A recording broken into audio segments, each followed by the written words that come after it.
Backyard Ultra 2025 kicked off bright and early on Saturday morning, with 32 enthusiastic runners waiting in anticipation to start running loop after loop. Racers have an hour to complete a 6.7 kilometers loop and start it all over again on the hour. We leave the Fortuna Yard here thanks to their sponsorship. We go up, run along the bypass, past the totem pole, past Fire Gas, onto the gravel track, past the Lady Liz, cross Boxer Bridge and then back here again.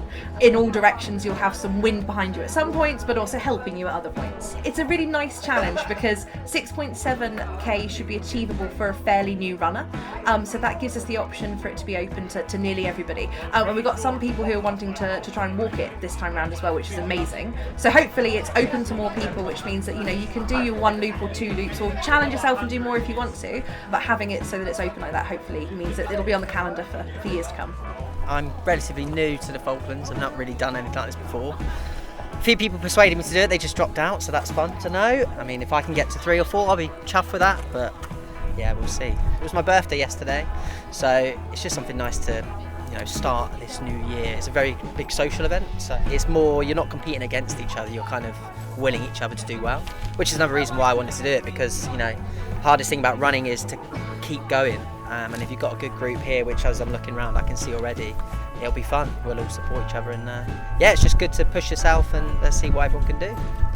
And when the clock hit 9 a.m, it was the time to start the endurance race.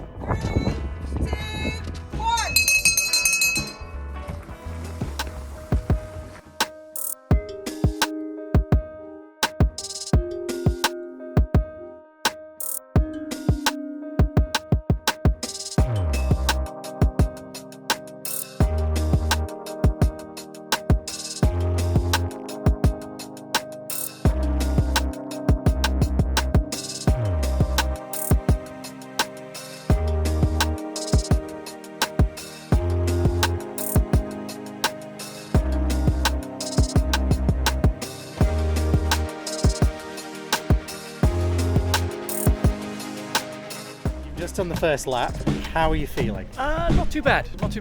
The wind's a bit of a nuisance. There's about 300 metres on the lap where it gives you a bit of assistance. The rest of it's pretty much in your face.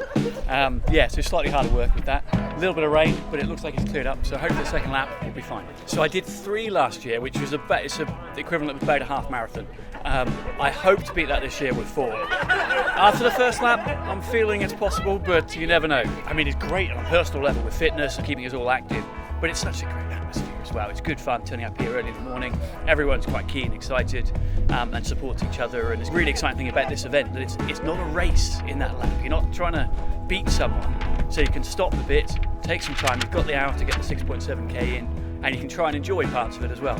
First lap's good. I think last year I did 6. I was sort of wishing that I'd done a few less last year so that then I could just not have to do too many this year to better it. But depend a bit on the weather, because as I'm sure you'll know, I'm a fine weather runner. Don't like the wind and the rain. It's great because all people in from MPA as well, and it's sort of quite sociable. So I've already met somebody new that is involved in parkrun at MPA and things like that, taking over the running of parkrun out there. So it's good. It's good for community spirit. You have just done the first lap. How are you feeling? Feeling great. Actually, it's fantastic. I thought it was going to be cloudy and rainy and windy today. It's actually feeling pretty good right now. So let's just see what I've got in me, and I'll just keep going until I can't anymore. I've been running for about the last year right now. I'm training to run the Santiago Marathon. So this is just Saturday's the running day anyway. There's a race organized. You might as well come out, and apparently they give you a medal at the end of it, so why not? 3 people dropped out after the first loop, with 29 participants still on the race. Loop after loop, people were leaving the course after reaching their endurance limits, leaving 3 people on loop 8, and final 2 runners went head-to-head on loop 9.